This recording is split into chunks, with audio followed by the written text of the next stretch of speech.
Hey, hi, howdy, this is Derek Parker, DP, back with another 2025 NBA mock draft. We're now under a month until the 2025 draft, which doesn't even feel real to say. I'll continue to have mocks up. I've got 20 scouting reports up now, so 2/3 of my first round. And I'll of course have my big board up in the coming weeks. For this mock, I've done something slightly different. I'm usually not a prediction or intel guy anyways, but for this one, I've done completely away with that, and I've gone more so for what I think I would do. It is of course not perfect. I couldn't spend hours thinking through single picks, but I feel kind of solid about it, especially near the top before things kind of flatten out. So before people jump in the comments and say, hey, so-and-so isn't gonna fall that far, I know, I get it. I'm just here offering some fresh takes, fresh perspective, and differing opinions. So let's jump into it. At number 1, we have the obvious Dukes Cooper Flag being selected by the Dallas Mavericks, who made the now famed jump to the top with just a 1.8% chance. The superstar averaged over 19 points, 7.5 rebounds, 4 assists, 3 stocks, won multiple Player of the Year awards, and led Duke to the Final Four. He's an obvious one-of-one type talent and is set to bring the Mavericks an immense two-way force at 6'9". Flag is an obviously elite get for Dallas in general, but in my mind, he'll genuinely be one of the best rookie contracts we've seen in some time in terms of pure impact. There's a real chance Dallas could contend in the coming years if Anthony Davis and Kyrie Irving are able to stay on court and continue their previous production. Number 2 also continues to be an easy decision, with the San Antonio Spurs taking Rutgers guard Dylan Harper, likely the only other spot completely locked in at the moment. Per reports, San Antonio has all but made their decision already, being just fine with selecting the 6'6" Harper as their eventual point guard of the future. He's a downhill force, gets out in transition, can moonlight on or off ball, and projects to one day be an all-star level lead guard. In San Antonio, Harper could see a slower start than previously thought with just how chock full that guard rotation is, but I'd expect him to rise to the top there eventually alongside Victor Wembanyama. That's a duo that in 5 years could be among the best in the league. At number 3, we have our first major changeup, with me pivoting from the consensus in taking Texas guard Trey Johnson for the Philadelphia 76ers. I haven't been shy in this cycle about liking Johnson's game and eventual scoring outcome in the NBA. He's 6'6", long, and obviously great 3-level scorer who stands to get better inside, is a much better passer than people realize. He won't stick out like a sore thumb on defense. And most importantly, he might be the best and most confident shooter in this class at 40% on nearly 7 attempts per game. As just a true freshman, there's of course some other options Philadelphia could go with, Ace Bailey being the popular one, BJ Edgecombe another one, but Johnson in my mind could be the best and most seamless off-ball fit for this roster, who will add the more immediate impact Philly is looking for, and isn't that far from my personal best player available here. 4th overall, we have the Charlotte Hornets taking a chance on Baylor hybrid BJ Edgecombe, one of a few players left on the board with genuine, foreseeable star power. At 6'5", Edgecombe doesn't have the singularly most definable game, but he does so much well that it's hard not to see positive impact in his future. High-level athleticism, scoring prowess with improvable shooting, plus passing, nasty, grindy defense. Edgecombe's a winning player, plain and simple, and there's certainly worse draft outcomes than taking the Baylor star and sticking in between elite shooters in LaMelo Ball at lead guard and Brandon Miller on the wing in Charlotte.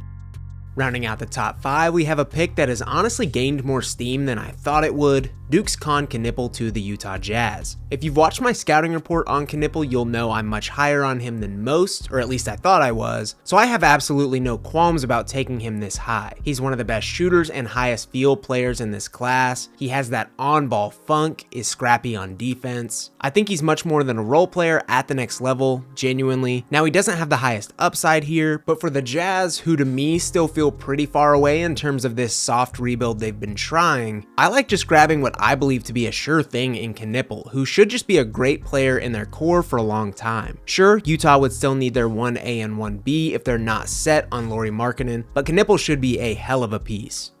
At number 6, we have the Washington Wizards taking a shot on Illinois guard/wing hybrid Kasparas Yakuchonis. I was nearly 50-50 between Jacques and Jeremiah Fears here. I think Washington desperately needs to take a shot on a high upside guard after falling all the way to number 6, and I really like both for a ton of different reasons. Ultimately, I went with Yakuchonis as I feel he fits the Wizards' preference for size, positional versatility, and setup passing just a bit more. If you bet on Yakuchonis this high, you're more than likely doing so in the hopes that he turns into a true lead guard, which is certainly possible given his shot making and high-end passing, and I think in this Wizards core that's leaned more on defense recently, Yakuchonis could be a nice offensive bet.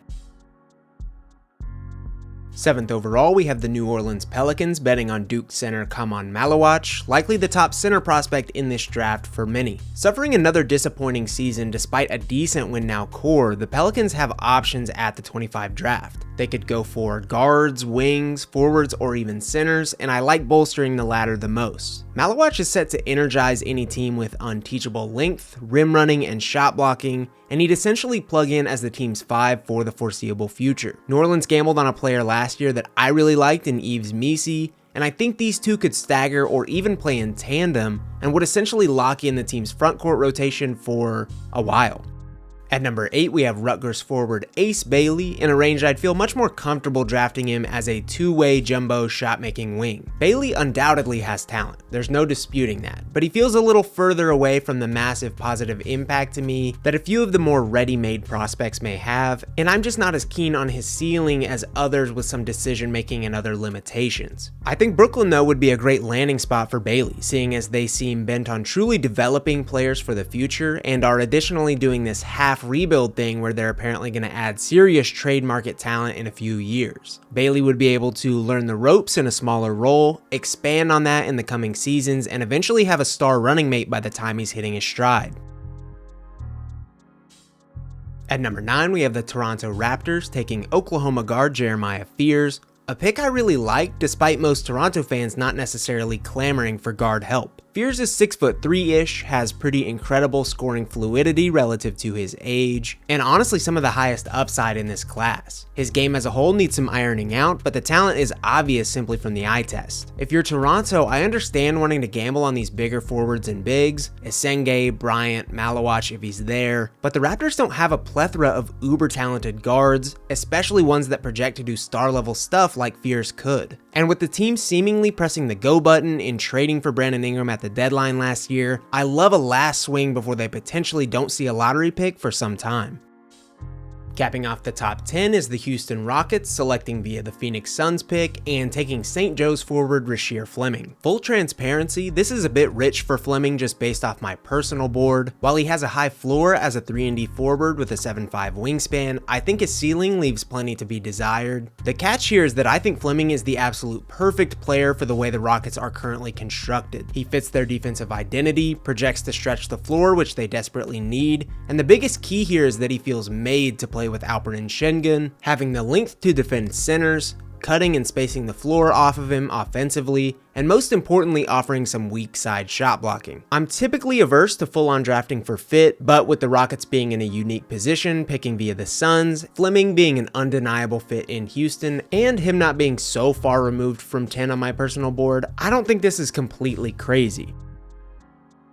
At number 11, we have the Portland Trail Blazers selecting jumbo guard Yegor Demon of BYU. Demon's one of a few players who's reportedly seen his stock rise in the pre-draft process. And that makes plenty of sense given he's confirmed massive, fluid, the best passer in the class, and has a workable game in terms of future shooting and defense. I've come to like this bet for the Trailblazers a lot. They're already a talented defensive team. Here they would gamble on offensive upside with Demon honing in on his on and off ball scoring game and adding that passing boost to a team that I think could use it. The key to this fit is that Demon could play that more connective forward role opposed to pure guard, more so play finishing, showing off his passing here and there, and honing that defense. All while Portland hopes he blossoms into a star. 12th overall, we have the Chicago Bulls gambling on Maryland's Derek Queen, pound for pound one of the most fun players in this draft. Queen's highly unique, fueled more by skill than size or athleticism in averaging 16.5 points, 9 rebounds and 2 assists in a Sweet 16 run for the Terrapins. He's a fairly niche player, relying on crafty interior scoring, face-up funk, and better than expected passing without a ton of defensive prowess. But if a team were to lean into him as a major piece, the production feels like it will follow. With Chicago finally opting for a rebuild, this could very well be the team to do so. At number 13 are the Atlanta Hawks, chancing it on Ratio Farm Ohms' Noah Esenge. Esenge's been the best and most productive international player in the class, and will still be 18.5 on draft night. He's 6'9" with the standing reach of a center and the fluidity of a true wing, and has been putting up some monster stats in transition and subsequently getting to the line. Overall, he's a project, but will certainly be worth it for many in terms of the room for growth in areas like half-court offense, shooting specifically, and overall defense. I was between 3 players here for Atlanta between Esenge, Colin Murray-Boyles, and Thomas Sorber. I like all 3 here for a lot of different reasons, but ultimately went with Esenge for the same reasons Atlanta liked Zachary Riza-Shea: length, fluidity, and a sky-high upside. Rounding out our lottery is the San Antonio Spurs with their second pick, this time courtesy of the Hawks, and taking a pretty easy bet on Arizona forward Carter Bryant. At 6'8", Bryant didn't see a fiery statistical season with the Wildcats, but is such an easy bet as a talented 3-and-D forward that's going to get better quickly and plays winning basketball. He's one of the best wing forward defenders in this class with both on and off ball prowess, and projects to shoot plenty of triples and play finish inside. A great fit for really any team, but especially the San Antonio Spurs in the long term. Not even counting the team's win now pieces, a young core of Wembanyama, Steph Castle, Dylan Harper, and Carter Bryant would just be disgustingly good. At 15, we have one of my favorite fits, Georgetown's Thomas Sorber to the Oklahoma City Thunder. Sorber's an essential true big despite being just 6'10", though he does have one of the longest wingspans not just in the class, but in the NBA, something OKC always takes into account. He's not a truly elite rim runner, but should have the offensive pop in the pick and roll, as well as some modernity a few feet out, and eventually even shooting the ball. Defensively, he's not a pure rim protector, but is agile and long enough to rack up both steals and blocks and just generally wreak havoc. Sorber has so much modern flair and such a fun style, I think he'd be a great fit on this Oklahoma City squad as a potential long-term Hartenstein replacement, or just another rotational frontcourt piece in general. 16th overall, we have Jace Richardson being chosen by the Orlando Magic. A fit I like and one that feels pretty tenable given where Jace's stock is at right now. The son of former NBA legend Jason Richardson, Jace saw a great one-and-done season with the Spartans, doing a little bit of everything: scoring, passing, defense, playmaking, en route to being an advanced analytics darling as a 6'3" combo guard. Above all, the Magic need shooting, which Richardson offers at 41% on over 3 attempts per game with MSU, but he'd also be such a versatile play for Orlando as a guy who could thrive off ball spotting up, or even on ball with a workable handle and some shot-making chops. Given it seems that teams are set to value ranged prowess pretty highly in this talented shooting class, Richardson is likely my favorite fit for the Magic at 16.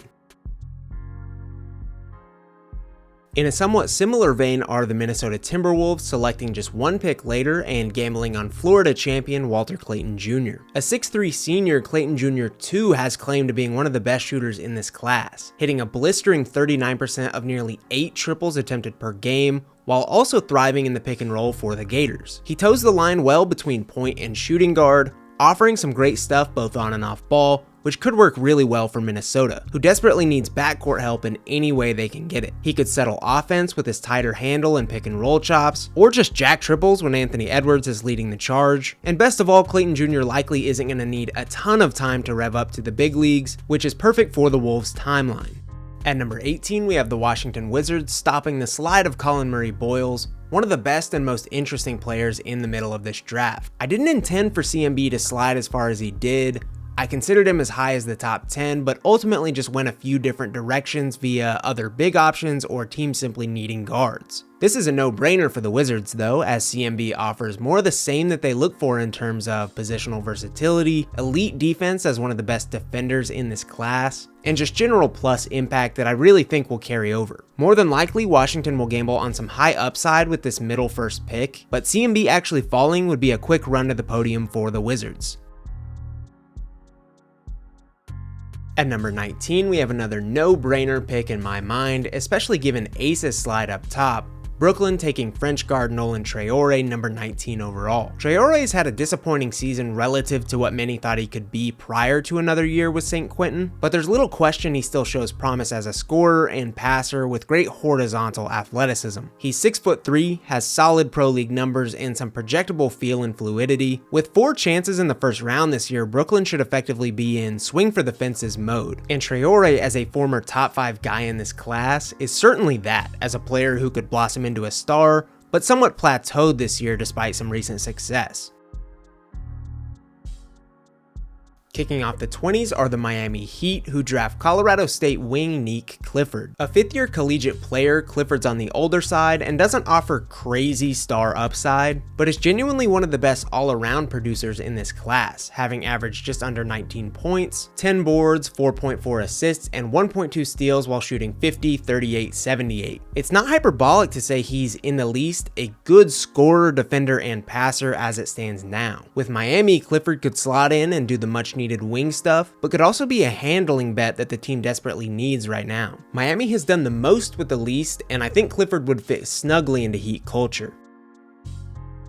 21st overall, we have the Utah Jazz taking a shot on Georgia's Asa Newell, one of the top true freshman producers in the entire country. Despite hovering in big tweener territory, Newell was massive for the Bulldogs this season, averaging 15 points, grabbing 7 boards, and adding a steal and block apiece in competitive SEC play. I'm under the impression his 3-point shot will be pivotal to his NBA assimilation, but Newell's probably got the best chance out of these project shooters to actually become a weapon there. Regardless, this would be a really easy upside bet for the Jazz on Newell, who doesn't have too far to go to become a serviceable role player in the absolute least.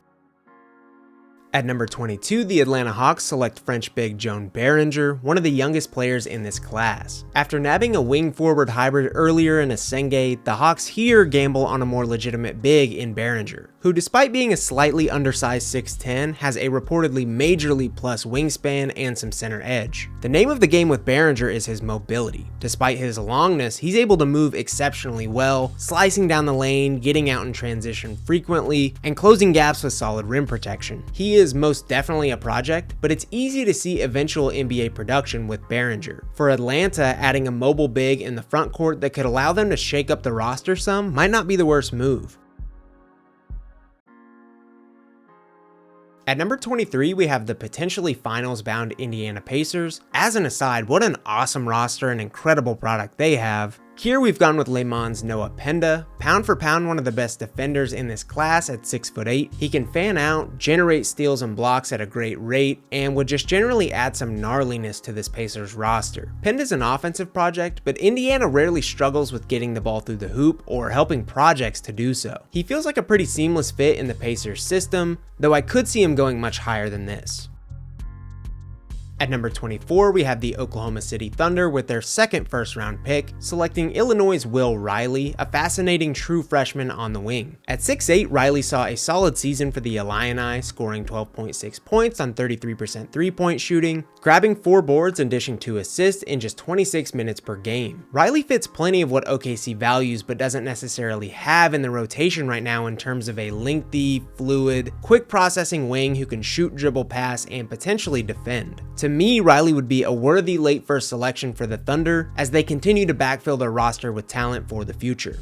At number 25, we have the Orlando Magic taking a chance on Washington State's Cedric Coward, one of the top late risers in this class per experts with intel. As we've touched on plenty of times in plenty of mocks, the Magic need shooting desperately. They ranked dead last in the regular season in three-point percentage and just generally need more space for their offense to breathe on a play-to-play basis. At around 6'6", Coward is a proven three-point shooter, but also adds that length boost with the 7'2" wingspan. The rest of his game, general offense, defense, and the like, can be a work in progress, but a nice base of tools and shooting prowess is always a good start. For the Magic, Coward could be the perfect bet to space the floor, but also add some of those other things in terms of size and positional versatility that the front office looks for.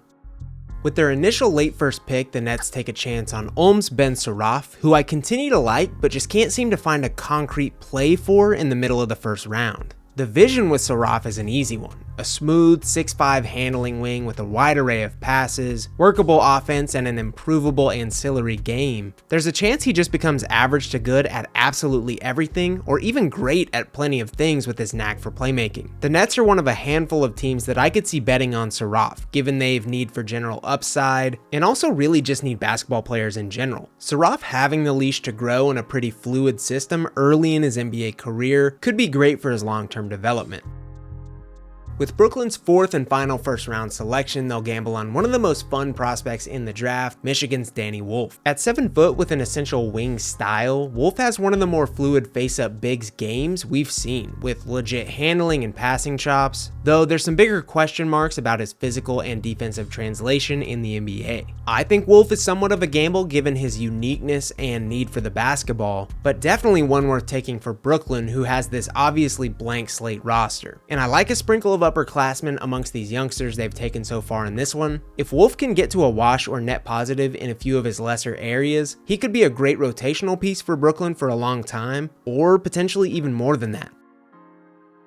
At number 28, we have the now up-in-the-air Boston Celtics, gambling on Stanford 7-footer Maxime Reynaud, a highly intriguing late first bet. At 7 foot, Reynaud has seen year-over-year improvement in his 4 seasons with Stanford, adding stuff to his game every single season while maintaining production jumps. Most recently, he scored over 20 points, grabbed over 10 rebounds, and sent 1.4 blocks per game. Reynaud is a legitimate floor spacer at his size, having shot 35% on a blazing 5.5 attempts, and he's also got that interior punch on the defensive end. With the C's likely getting ready to move on from Kristaps Porzingis, despite him having been a huge plus when he actually plays, Reynaud isn't the worst gamble as a player who could replicate some of Kristaps' positives in a few years. At number 29 are the Phoenix Suns, who outside of potentially dealing star Kevin Durant in the offseason, don't have a lot of options in terms of roster construction next season. With that being the case, they need hit-the-ground-running contributors of any and all types here, hence why I've selected Arkansas forward Adu Thiero. Thiero has a pro-ready frame and athleticism, should be a plus on defense from the moment he steps on the court, and has enough offensive flexibility to foresee some bucket getting. The jumper and outside shooting are works in progress that may never produce crazy results, but he should be a productive NBA player regardless.